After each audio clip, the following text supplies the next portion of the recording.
ขอ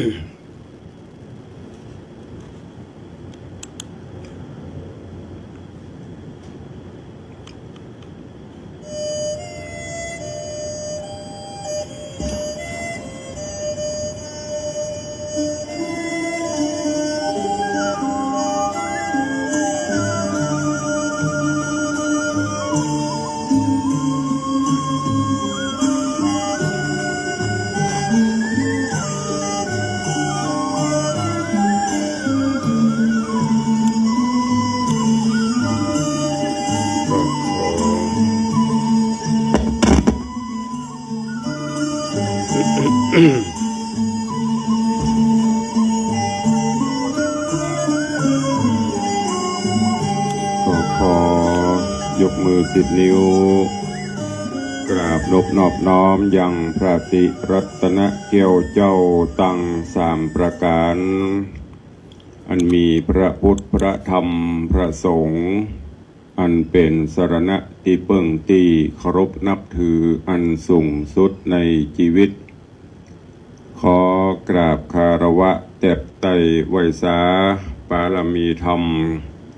พระมหาเถรานุเถระเจ้าคณะพระสังฆาธิการภิกขุสงฆ์สามเณรจุตนจุองค์โดยความเคารพเจริญสุขเจริญปอนญาติโยมศรัทธาสาธุชนพุทธบริษัทติ่นจองห้องวัดจุหนุ่มเท่าใจยิงก็ขอน้อมต้อนรับทุกท่านเข้าสู่รายการมรดกธรรมกำเมืองและสารธรรมกำเมืองทางสถานีวิทยุกระจายเสียงพระพุทธศาสนาแห่งชาติและสังคมคลื่นเพื่อการศึกษาพระพุทธศาสนาและวัฒนธรรมคลื่นพระพุทธศาสนาและจริยธรรมคลื่นวิทยุสีขาวเพื่อเจ้าประชาส่งสัญญาณออกอากาศทางสถานีวิทยุวัดไฟหินตำบลสุเทพอำเภอเมืองจังหวัดเชียงใหม่ในระบบคลื่นความถี่ FM 104.50 เมกะเฮิรตซ์สถานีวิทยุคลื่นพระพุทธศาสนาและจริยธรรมในความอุปถัมภ์ของมูลนิธิพระบรมธาตุเจ้าดอยสุเทพส่งสัญญาณกระจายเสียงในระบบคลื่นความถี่ FM 96.0 เมกะเฮิรตซ์ตลอดจนต่างคลื่นวิทยุสีขาวเพื่อเจ้าประชาเป็นประจำกูวันพุธได้รับเมตตาจากทางท่านเจ้าอาจารย์พระครูอภิวัฒนบิกรมท่านผู้อำนวยการใหญ่สถานีคลื่นวิทยุสีขาวร่วมกับผู้อำนวยการสถานีทุกคลื่น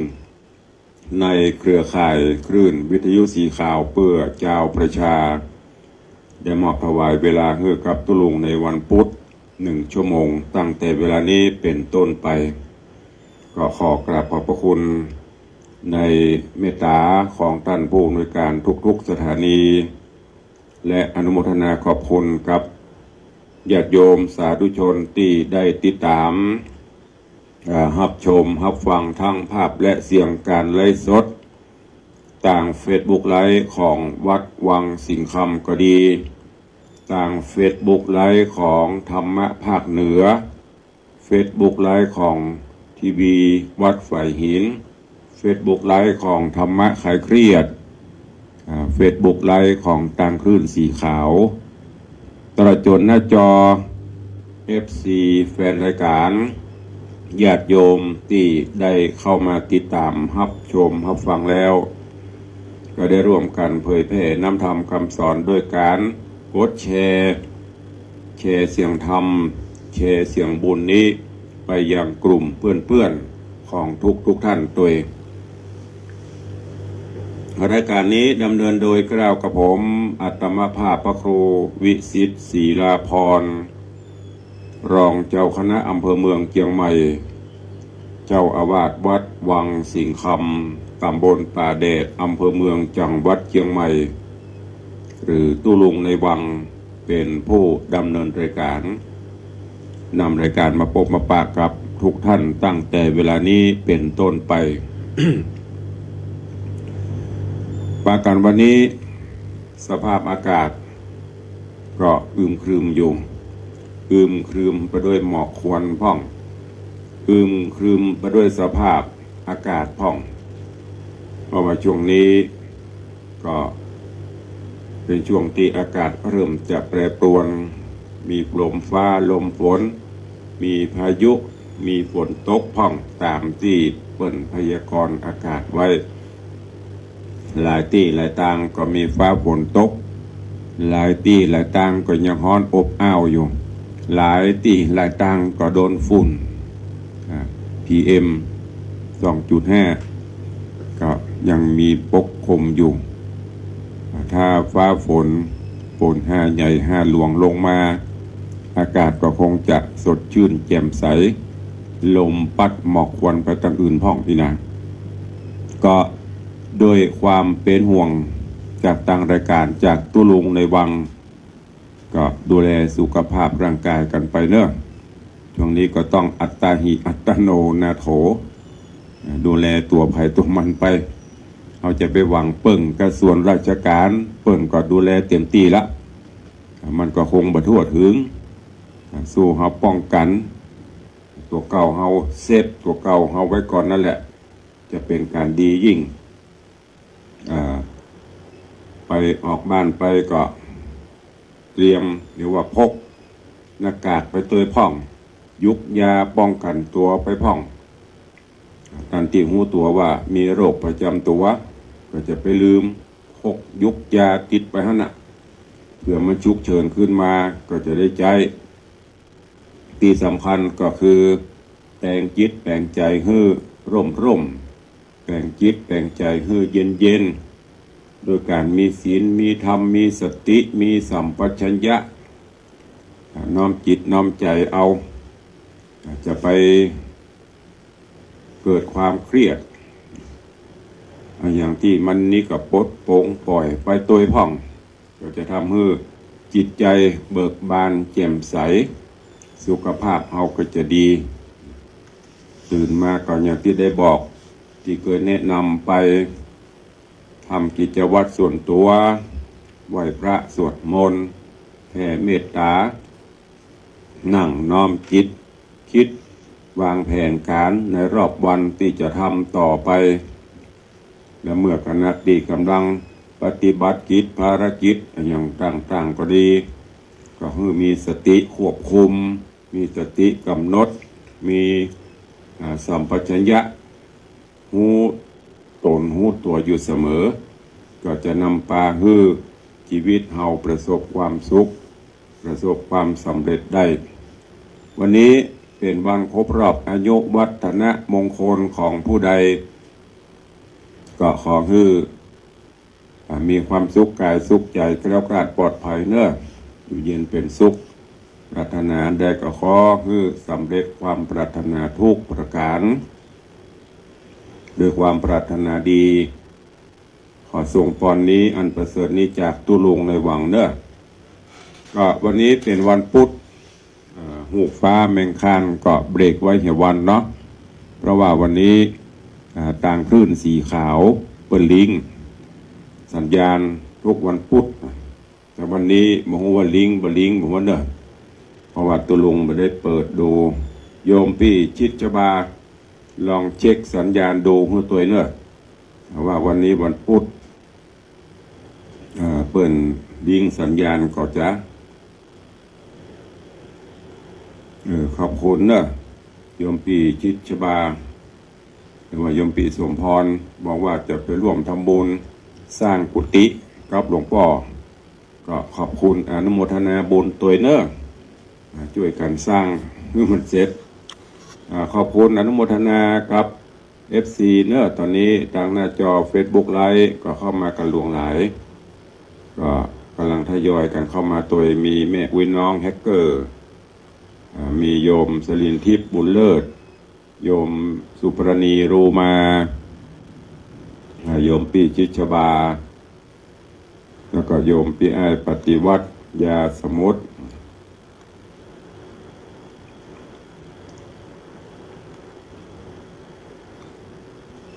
กำลังเข้ามากันหลายขอบคุณตอนรับตัวลองเช็คอาจารย์พระครูสมุวิศวัตปอ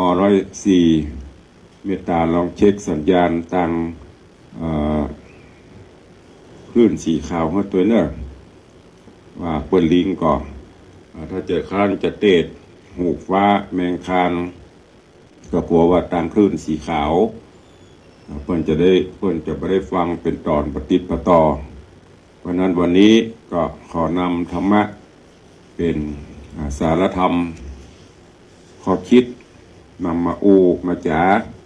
คือกับพอออกไม่ออกศรัทธาญาติโยมก็นำเรื่องของเมตตากถามาบรรยายมามาจ๋าให้กับทุกท่านเนอะมีภาษิตที่เปิดได้กล่าวไว้ว่าโลโกปถัมภิกาเมตตาความเมตตาเป็นสิ่งที่สำคัญการอยู่ร่วมกันเราจะได้ใจว่ามีเมตตาธรรมวันนี้ก็จะได้เทศนาเป็นธรรมผูกเดียวจบเพื่อกับทุกท่านได้รับฟังนั่นก็เชิญได้ติดตามรับฟังพระธรรมเทศนาเรื่องเมตตากถาหรือเมตตาธรรมกำจุนโลกณโอกาสบัดนี้แล้วท้ายรายการก็กล่อยมาพบปะปูจากันเต้าตี้เวลาเราจะเอื้ออำนวยเลิก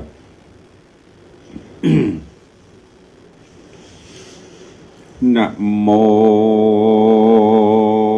ตัสสะภะคะวะโตอะระหะโตสัมมาสัมพุทธัสสะ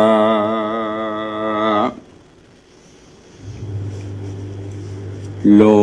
โกปถัมภิกาเมตตาหติสัทธโบดุราสัพปุริสทั้งหลายตั้งยิ่งใจน้อยใจผู้มักไฟประสงค์อาจินใจไฟอาจินจงไฟหอยใครอยู่ชื่นจ้อยเจยบานสุขสำราญบอกขาดในคารวาสวิสัยจุงอดใจฟังทีจักจีไขจะตามดังพระพุทธาที่ไว้สอนบอกไว้เมินมาบัดนี้แลนามอันว่าต่างหลายม้วนหมู่อันพร้อมอยู่จอมการย่อมได้หูหันที่แจ้งบอกว่าแห่งแดนใดว่าคนเกิดในโลกวังมีต่างนานาล้างพ้องเกิดมาต่ำจะเป็นกรรมพระอนาถาทุกคำกาคำเจ้ามองบนเศร้าเมาเวนหาสังจะกินบอดใดฮ้อนแสบใส่เววาล้างพ้องมีสองตามืดบอดบ่แจ้งสอดหันโหนจับล้างคนนั้นใส่เป็นเงาใบปึกหนาล้างพ้องมีกาญะต่ำเตียเป็นง่อยเปรียเสียคาลางพ้องจะลาแก่เท่าบอกมีลูกเต่าปัดปวบตัวเปิ้งตัวบอดใดฮ้อนเอาไม่ถนัดใจลางพ้องโรคาภัยอันใหญ่มาบังเกิดใดในตนเป็นกังวลหลายหลากโรคบ่หูจากมากมายโรคบ่หูจากไม่หายคนตั้งหลาย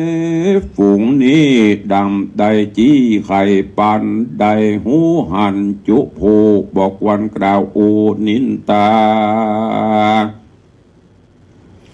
ค เขามาหาที่ไกลบอกกวนขับไล่จำนี้กวนผ่านนี้ช่วยกรรมโดยเข้าน้ำปัจจัยพื้นครัวใบเครื่องใจตามหาได้หรือมีหันโคนมองขีกำพระเตียวใบนามหากวนเมตตาแผ่เพื่อหนุนก่อเกือตามไรหันคนยิ่งใจแก่เท่าทุกโศกเศร้ามองผ่านกวนไข่กำวานตันต่อออกปากรอกบ่อนใหญ่แย้มคนในร่วมห้องหรือปีน้องเอาอาสามิกาห่วมคางเมียห่วมสั่งแปลงปะแปลงปีงลูกใจยิงน้อยใหญ่ห้อนเดือดไม่เววาย้อนโรกามาตองในแห่งห้องอินทรีกวนไข่กำดีต่อถอยบ่อปากย่อยจะไหลกวนคงควายติดต่อหาหมอมาพอเยียวยาจุเวลาพ่อเฝ้าจาดลมเล่าเอาใจเจ็ดเหือใครยามฮ้อนเข้าน้ำป้อนตามเปิงบ่ได้เลิงลีซ่อนอยู่ตีบ่อนแดนไกลย้อนกลัวโรคโลคาภัยพญาตมาต้องปาดในตนมีลางคนนั้นใส่ผัวเมื่อยไข่นอนในเมียอยู่ไกลนอกห้องเอินปากห้องจะถามย้อนกลัวโรคลามติดต่อบังเกิดก่อในตนทาลาและนาตาอ่านตั้งลาจูโอโพมเตียงได้โหและฟังมาว่าโรคใดจะติดต่อโดยใดโดยหม้อเร็วไวโรคอันใดติดต่อยากหมอหลวงหากบอกใครปานดังปัจจุบันมีโรคร้ายหลายเพศหลายจุเขตผู้ใดเป็นบางเตื้อก็มีเหตุบ่มีตังนี้บ่มีญาติดีจักแก่เต้ามีแต่จักตายแม้นร้ายหลายละมอกบางโรคนั้นมันก็บัดดิดออกตนตัวบอดติดผ้าขัวเครื่องใจบอดติดย้อนอยู่ไกลรุมราบอดติดโพจะนาเข้าน้ำอันกินพร้อมพร่ำจอมการบอดติดวันถ้วยจอนอันมีในบ่อนหงขัวโรคเปิงกัวนี่ใส่จักติดต่อใดสันดาหมอด้านก่อไข่กล่าวจี้เฮอแจงพีขี้ญาและนาตัดสมาเหตุนั้นเล่าขอหนุ่มเท่ายิงใจได้จำไม่เมียดไว้เอาเป็นไม้ไตเตรียมตนหรือเกิดเป็ดอยู่ในเขตโคนเหือนตนหรือว่าคนห่วมบานบอกวันกล่าวตานนินตากวนเมตาก่อเกลือใจไฟเกลือพานีของได้มีย่อเยินโดยหน้าจื่นเจยบานไข่กำบานลมเล่าฮือหายโศกเศร้าเครื่องกาบ่อลังเกียรติบ่จ๋าส้มเสียดแต่งใจมีกิจจะใดช่วยได้ก ก็จูจ้วยใจตามไรคนบ่สบายได้หูว่าคนห่วมอยู่เฮือนตนมีกังวลใจจอดบ่ละตอดตัดบันฮักแป่งปันบ่ผ่อนตั้งแต่ก่อนเดิมมายอมหายเครื่องกาตามก้อยหน้าจื่นจ้อยบานใส่กำลังใจบ่ผ่อนเปียที่ขอนกาญาแม่นนักหนาบอดน้อยย่อมจะก้อยบางเบาบางแหละนาการโคนยิ่งใจหน่อยใหญ่อยู่หัวห่วมอยู่โลกได้ปัทภีเมตตามีก่อเกลือใจไฟเอือติดหวานหักแป้งปันอ่วงคองตั้งพี่น้องบงใหญ่มีจิตใจแผ่กว้างบ่อไฟอ่างเบียนพายบอกว่าคนไกลต่างห้องหรือปีน้องวงบานได้มองผ่านห้อนใหม่หรือภัยน้อยใหญ่มีมาต่างรุมราช่วยกันกำฮือล่วงลำอนตะรายฮือได้หายห้อนใหม่ฮือได้อยู่สวดสดีเม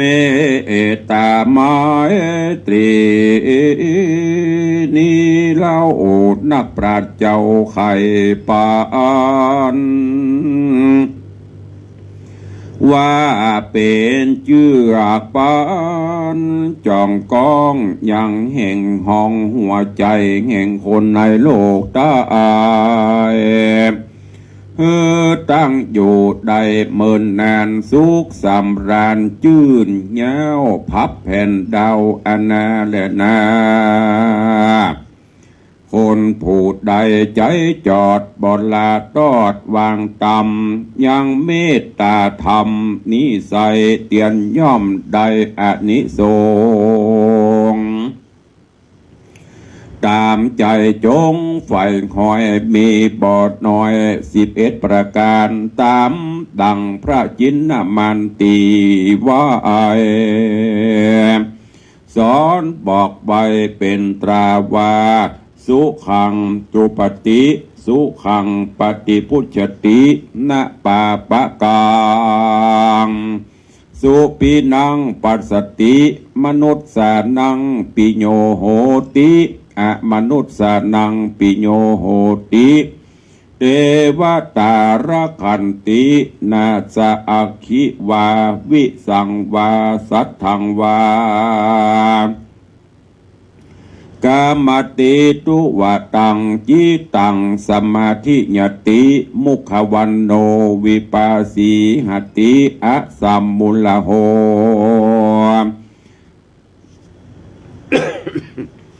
กาอะสัมมุลโหกาลังกโลติอัปปติวิชันโตพระมะพรหมโลกุปะโตโหติดังเนวัญญามเมื่อหลับและตื่นสุขจืนจ้อยเป็นนิรันดร์ลับบ่ฝันหันเรื่องหายเป็นต้นว่าบ่ฝันเล่นไปเสือมีบ่ฝันเล่นไปเสือมีบ่ฝันโจรกาลีไล่ฆ่าบ่ฝันลงป่าดงนาผู้นิเมตตานั่นเล่าคนหนุ่มเท่าเล็งหันย่อมหักแป่งปันไฟดังจะเจือวงสามีดงพีดงมีดงหนาจุเขตตังยักเพศพงพายอสุรกายน้อยใหญ่ยอมมักไฟปิญามีสีเนหาหักขอดบ่มาสอราวี เตวดามีมวลหมู่บอกว่าอยู่แดนใดยอมมีใจใฝ่ห้อยใครกล่าวถอยยอกุลช่วยกำหนุนหือใดหายห้อนไม่เครื่องกาผู้มีเมตตานิสัยไฟบ่หอนไม่ดีลีงวนปิดมีหลายสิ่งแม่นปิดหลายยิ่งปานใดตั้งดาบคมใส่เทียนกระตั้งมีดพระคมบางย่อมหายจะย่อมหายจางกลางละกล้าอาจบอดอาจต้องปาดอินทรีย์เมตตามีบ่พรจิตบ่หอนกวัดกวายมีจิตใจนิ่มมันโดยด่วนสันเร็วไวมีหน้าใสจื่นจ้อยปุ่นดีไฟหอยลงเล็งแยงจุงายแปลงคำเจ้าบ่หูมนเศร้าเสียสะลียามจักดับอินทรีย์กลากราดชีวิตจักขาดจุนกาสุดกามบ่ลงล้ำกลุ่มกว่าบ่ปันบาเววาการมอดละนาลาพรากตายละจากเมืองโคนยอมเอาโตโหนไปเกิดในจันพรหมมาเลิศไปบนบ่ยาจะแลนา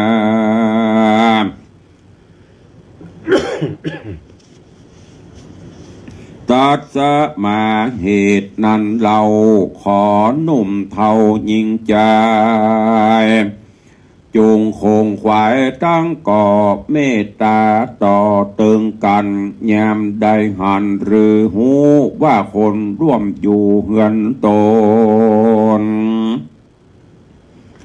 หรือว่าคนต่างห้องใดทุกโศกต้องเครื่องกา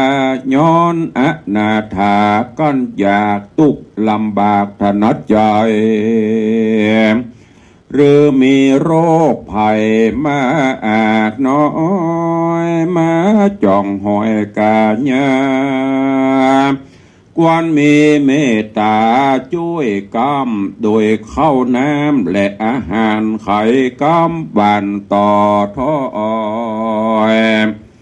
โดยกำอ่อนอ้อยวอนหูเว้นว่ากำมึงกูอยากจะเว้นกำแจ้งดาสามานความสุขสำราญจื่นจอยยอมจองหอยมีมาบ่อยาจะแลนาอันว่าเมตตาธรรมนินากำโลกหือทุกโศกสุนหายกับอาการคนยิ่งใจใหญ่น้อยบอดละปล่อยวางต่ำยังเมตตาธรรมนี้สายจากสุขบานควายอนาภาพโลกาแผ่นกว้างตุกย่อมห่างหายหนีจากสำลานดีจื่นยาวตัวแผ่นดาวปัทภีการเมตตานี้จากโลกจักลาโลกจักมองผ่านหาสำลานบอดใดเดือดฮ้อนควายแดนดินบ่ยาจะแลนาเนติตังขีญาสังวันนาวิเศษจาห้องเหตุธรรมเทศนาเมตตาธรรมกำจุนโลกหรือเมตตากถาก็บังโกมสมเร็จเดชวันนี้อัตมาภาพตุลุงได้นำเอาธรรมเทศนาผูกเดียวจบ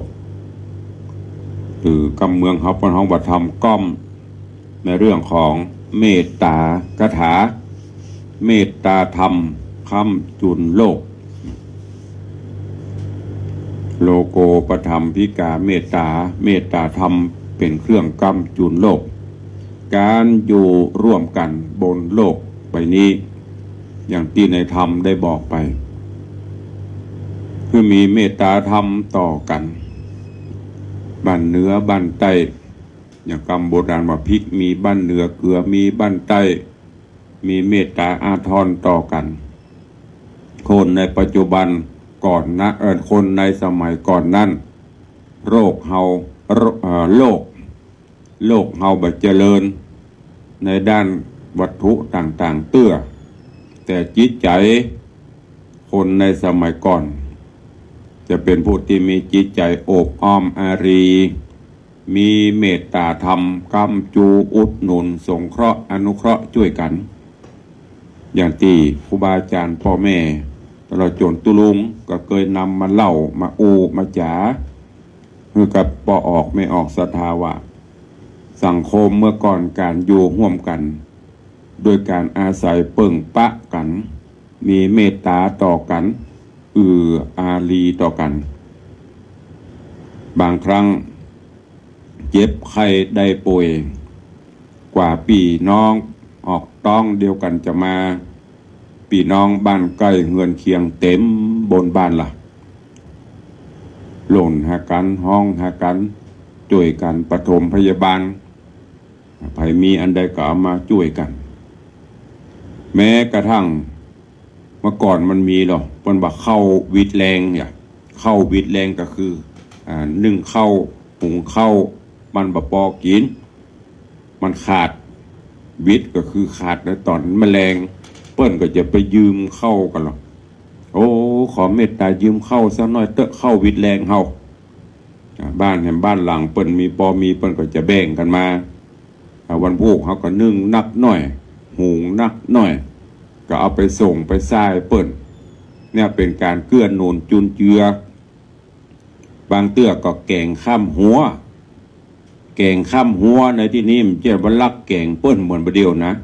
มันเจ้าเอาถุงเอาหม้อไปใส่ของเปิ้นข้ามหัวไปใจเมื่อก่อนนั่นทำอาหารอย่างตู้ลงเคยเล่าไปหลายตอนละ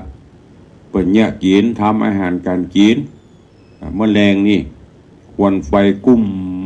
บ้านไผ่บ้านมันตุกาดฮันกาเซเว่นมันบ่มีเหมือนประเดียวเปิ้นก็จะทำอาหารบ้านนี้ตำน้ำพริกบ้านปุ้นแกงฮังเลบ้านปุ้นลาบก็จะได้กินเหมือนกันหมดแกงฮังเลก็เอามาส่งทางเพบ้านหลังนี้ตำน้ำพริกก็ส่งไปหลังปุ้นบ้านหลังปุ้นลาบก็ส่งก็จะแวดกันหรือบางเตื้อก็เนี่ยกินเสร็จก็เอามานั่งหรือว่าเอาไปรวมกินร่วมกันมันม่วนจิตใจเบิกบานแจ่มใสหัวหรือรั้วบ้านหัวบ้านนี่ก็มีเมื่อก่อนนี่หลงไปมาหาสู่กันสบายเตียวหากันได้จิตใจคนเปิ้นสูงส่งบรรโลภโมโตสันกันโฉนดที่ดินเปิ้นก็มาโซนหามอกเอาต้นบะฮงมาปลูกมอกเอาลักไม้มาปักปอหูเป็นเขตเป็นแดนตะนะ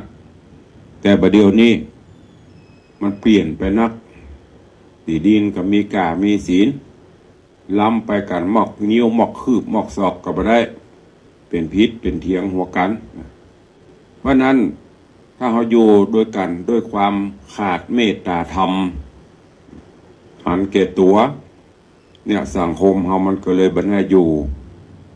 สังคมเราก็มีแต่ความเดือดร้อนบางเตื้อเรื่องบ่เป็นเรื่องเล็กๆน้อยๆกระพิษเถียงหัวกันขึ้นโรงขึ้นศาล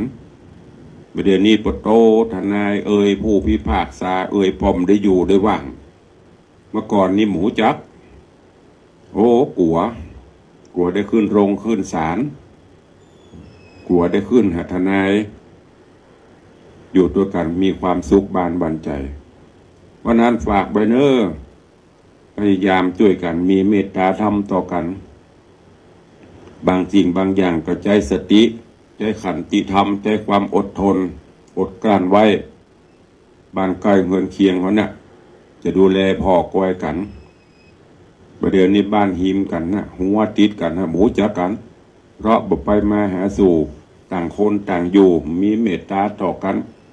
ตัวภัยตัวมันเจ็บใครได้ป่วยเนี่ยก็ห้องน่ะโทรศัพท์ห้องรถกู้ภัยห้องรถนี่มาเอาไปเหรอเพื่อหูวีหงยาปีกับบุหูน้องกับมหันด้วยการที่เฮาขาดเมตตาธรรมมันมีเมตตาต่อกันละมือขยาวสาวได้สาวเอาผลประโยชน์บรรลงตัวกันก็เดือดร้อนทั้งที่รู้ทั้งรู้ว่าเมื่อเฮาปัดพรากจากไปเฮาจะไม่ได้อย่างไปตัวแต่เฮาก็ยังมีความโลภกันอยู่โลภโมโทสันกันอยู่ ก็สู่มาอภัยเนอะขอให้ญาติโยมทั้งหลายเฮาอยู่ด้วยกันโดยความที่มีเมตตาธรรมต่อกันมีพรหมวิหารธรรมเมตตากรุณามุทิตาอุเบกขาเขาจะอยู่ด้วยกันอย่างมีความสุขหันเปื่อนบ้านเปื่อนจองบ้านใกล้เฮือนเคียงเปื่อนมีโจกกาเปื่อนได้รับนั่นนี่กาก็คือมีมุทิตาชื่นชมยินดีหันเปิ้นตกอับตกโจรก็จะไปซ้ำไปเติมเปิ้นควรที่จะหาทางช่วยสงเคราะห์อนุเคราะห์เท่าที่เขาจะทำได้เสียสละประโยชน์ส่วนตนเพื่อประโยชน์ส่วนรวมคนเฮาบริณิจุดเนี้ยมันนับจะน้อยลงประโยชน์ตนเอาประโยชน์ตนเป็นใหญ่ประโยชน์ส่วนรวมบ่ค่อยมีบ่ค่อยสละกันแม้กระทั่งการวัดการว่ากันอย่างเมื่อก่อนนี่พี่น้องญาติโยมทั้งหลายลองคิดพิจารณาอาจจะแม่นว่าสมัยปูนกับสมัยนี้มันคนละสมัยตุลุง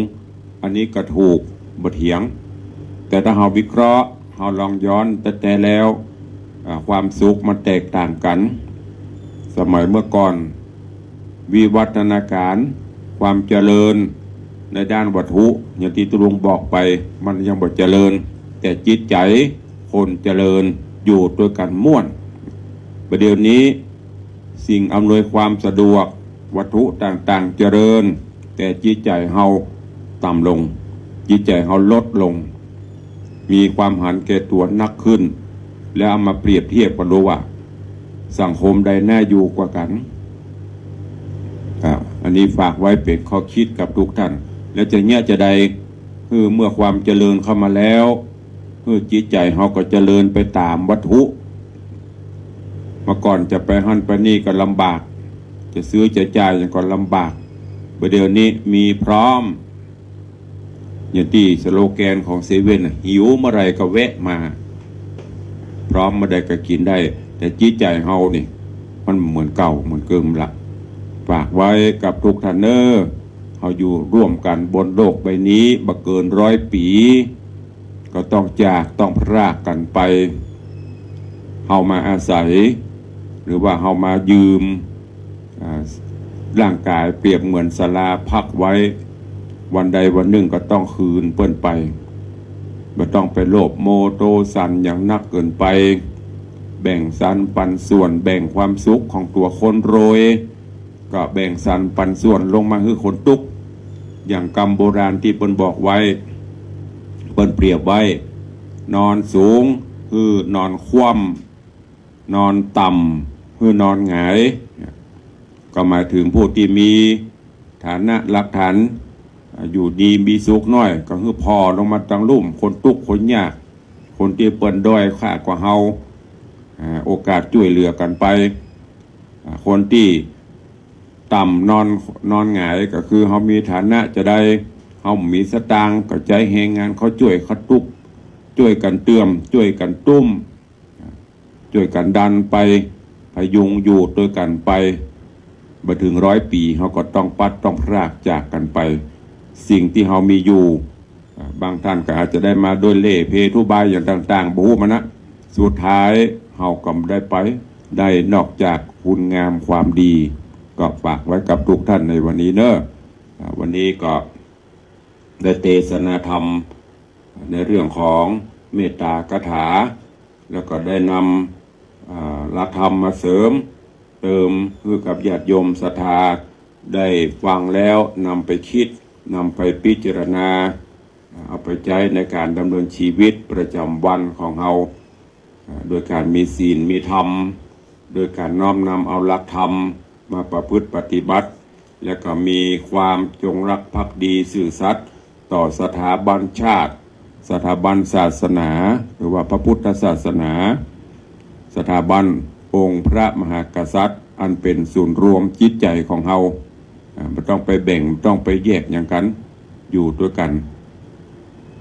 ด้วยความบุกสุขบานบันใจมีเมตตาอารีต่อกันบ้านเมืองเฮา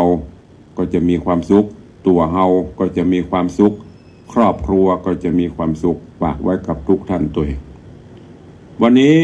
ก่อนที่จะได้อุจากับพี่น้องญาติโยมศรัทธา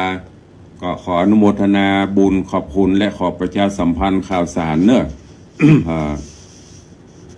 อย่างที่ตุลุงได้บอกไปตลอดว่าคณะสงฆ์จังหวัดเชียงใหม่ในร่มปารมีธรรมพระเดชพระคุณหลวงพ่อในเจ้าคุณพระเทพมังคลาจารย์หลวงพ่อเจ้าคณะจังหวัดเชียงใหม่ร่วมกับหลวงพ่อรองเจ้าคณะพระสังฆาธิการทุกระดับร่วมกับทางฝ่ายราชการบ้านเมืองญาติโยมศรัทธาได้ดำเนินการก่อสร้างพุทธมณฑลจังหวัดเชียงใหม่ขึ้นณที่บ้านโทกเสืออำเภอดอยหล่อจังหวัดเชียงใหม่ซึ่งปัจจุบันนี้ก็ดำเนินการก่อสร้างไปเรื่อยๆไม่ว่าจะเป็นห้องประชุมสงฆ์ห้องกิจกรรมต่างๆที่พักพระสงฆ์ห้องน้ำห้องสุขาแล้วก็ดำเนินการก่อสร้างต่อไปก็จะเป็นห้องประชุมใหญ่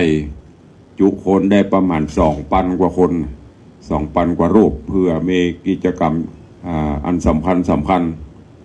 แล้วก็จะแปลงสร้างสถานที่สังเวชนียสถาน4อันมีสถานที่ประสูติตรัสรู้ปรินิพพานอย่างต่างๆที่เฮาไปไหว้ภาษาที่อินเดียก็จะได้จำลองมาขึ้นมาสร้างไว้ที่พุทธมณฑลซึ่งตอนนี้ก็เริ่มไปเรื่อยๆพี่น้องญาติโยมศรัทธาที่มีกุศลจิตเจตนาศรัทธาอยากจะร่วมสร้างจะบริจาคตามจิตเจตนาศรัทธาเนอะทางพระเดชพระคุณหลวงพ่อและคณะสงฆ์ก็ไม่ได้บังคับกฎเกณฑ์ก็ใครจะให้จะห้อมเป็นปูนหินดินทราย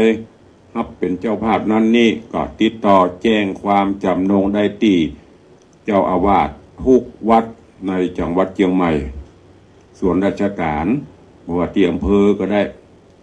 หรือว่าจะไปตั้งจังหวัดก็ได้บ้านพ่อหลวงพ่อกำนันได้หมดบอกว่าโอ้อีแม่ไปได้ขอฝากสตางค์นี้ไปหอมกับเนอะที่เปิดสร้างเปิดแต่งพุทธมณฑลหรือถ้ามีโอกาสก็จะเจริญพรไปแวะไปเยี่ยมไปทำบุญที่ปุ้นก็ได้วันที่27นี้มันก็จะมีการประชุมคณะสงฆ์จังหวัดเชียงใหม่ระดับรองเจ้าคณะจังหวัดเจ้าคณะอำเภอรองเจ้าคณะอำเภอพระเลขานุการ ที่พุทธมณฑลปุ้นเหมือนกันเนอะก็ประชาสัมพันธ์ให้ทุกท่านตัว แล้วก็จะมีงานปล่อยล้อของอำเภอเมืองอันนี้เจ้าที่ตุลุงหูนะ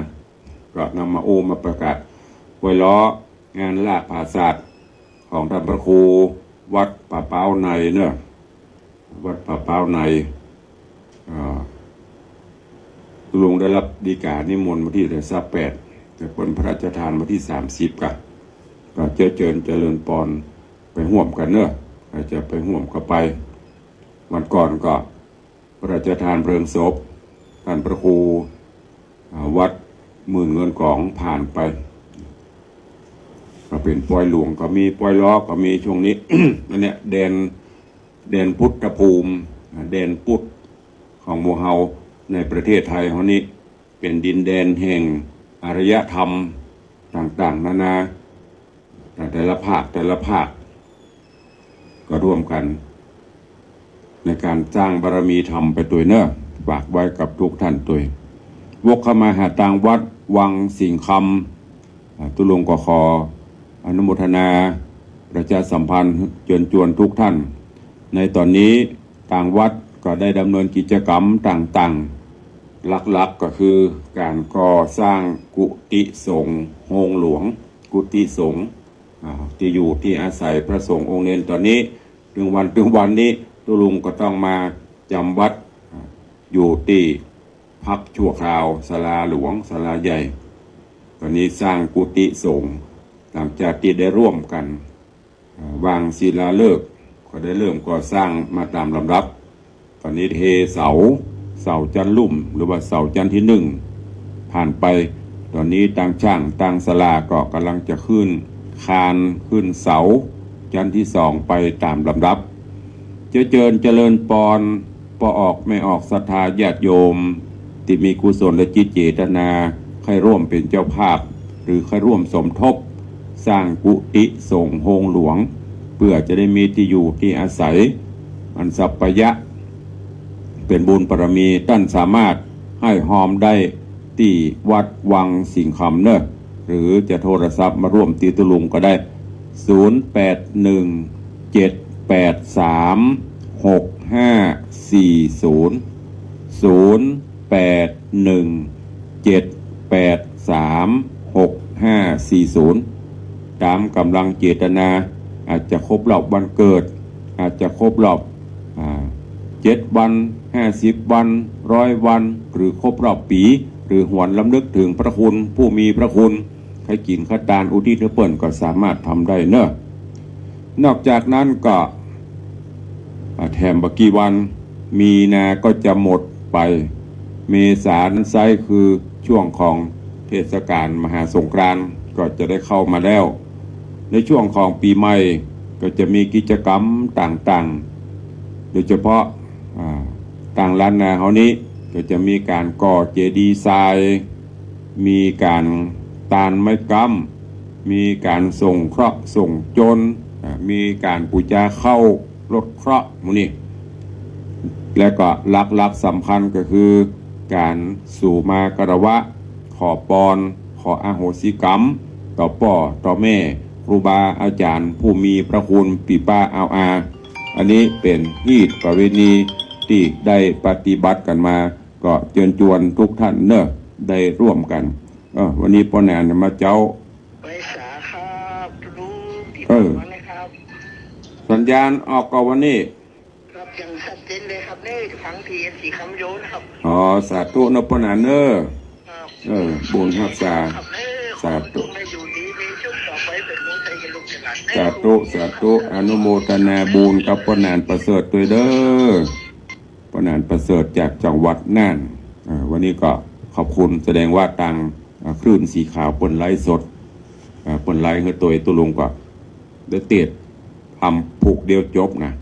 เพราะว่าเตะหูฟ้าแมงคานพี่น้องทางคลื่นสีขาวจากวังบัตัน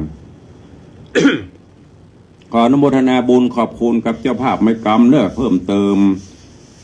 จากตะวันก่อนเจ้าไม่กำก็ท่านผู้ใดที่เคยปูจาจนมากเพิ่นก็จะหูอย่างตะวันนี้ก็ยมพี่หมอมัฒนาก็โทรถามตุลุงไม่กำทำอยู่ก็ทำเต่าที่ญาติโยมศรัทธาจับจองมาขอบคุณกับโยมวิมลอำพันธ์เนอะโยมวิมลอำพันธ์แล้วก็โยมวิมลอำพันธ์ก็ร่วมเป็นเจ้าภาพ1 เล่มโยมพี่หมอมัฒนาอำพันธ์1 เล่มโยมนัดประคันอำพันธ์1 เล่มเป็นประจำปีแล้วถึง3 ท่านครอบครัวของพี่หมอของโยมวิมลก็เป็นเจ้าภาพโอนปัจจัยมาเรียบร้อยละเล่มละ500 บาทสาธุอนุโมทนาบุญตัวตอนนี้ไม้กำเนอะไม้กำก็มีโยมแม่จันเพ็ญใจคำโยมพยุงศักดิ์ใจคำโยมพิมนราใจสุรชัย1 เล่มโยมพินานอิสมเตปินพินานอิสม7 สี2 เล่มแล้วก็ร่วมสมทบสร้างกุฏิสงฆ์โฮงหลวงแถม 10,000 บาทโยมพี่อัญชลีคำกิติ1 เล่มอันนี้ไม่กำนะโยมนางสาวนีรนุชมาลา1 เล่มโยมวัลภาภูลสุภา1 เล่มนี่บ้านเมือง5 สันทรายโยมแม่ครูเหรียญทองจันที1 เล่มโยมแม่ แม่อุ้ยหม่อนจันคำแสงบุญ1 เล่มโยมแม่ปราณีพยัคฆ์ไคหพล1 เล่มโยมแม่สุวรสใจโต1 เล่มแล้วก็พี่นันโอเจดีย์แม่ครัว1 เล่มนอกจากนั้นขอบคุณกับโยมพี่นันจรัญปิยจันทร์พร้อมญาติมิตรสหายบ้านดอยซิวเนอะเป็นประจำทุกปีพี่นันพร้อมครอบครัวตระกูลปิยจันทร์อุทิศกุศลเพื่อพระนันปานแม่บุญไหลและคณะญาติร่วมเป็นเจ้าภาพเสวียนเจดีย์ทรายตลอดจนร่วมทำบุญทรายแล้วก็ต้นเงินตัวขอบคุณอนุโมทนาบุญตัวใครจะเป็นเจ้าภาพไม้กำก็ดีห่วมสร้างกุฏิก็ดีเนอะโทรเข้ามาได้ตลอดวันนี้เวลาหมดเวลาแล้วตุลุงขอนำรายการจากไปก่อนเนาะไม่จะอู้ทางบ้านเวลามันตันละใครจะอู้ตุลุงก็หลังจากนี้โทรตั้งหลังไม้ได้อยู่เนอะเนื่องจากเวลามันหมดละเดี๋ยวจะไปเบียดเวลาของต่างสถานีเปิ้นด้วยเวลา1 ชั่วโมงก็ใครอูตัวตุลุงใครแจ้งผลอย่างใครฮับอย่างก็โทรเข้ามาได้หลังไม้ได้เนอะ0817836540วันนี้ขอความสุขสวัสดีจุงบังเกิดมีกับปออกไม่ออกศรัทธาครูบาอาจารย์ท่านเจ้าจุตนจุองค์จุผู้จุคนเนออยู่ดีมีสุขเหมือนกันจุตนจุองค์จัตตารโอธรรมาวัตันติอายุวันโนสุขังพะลัง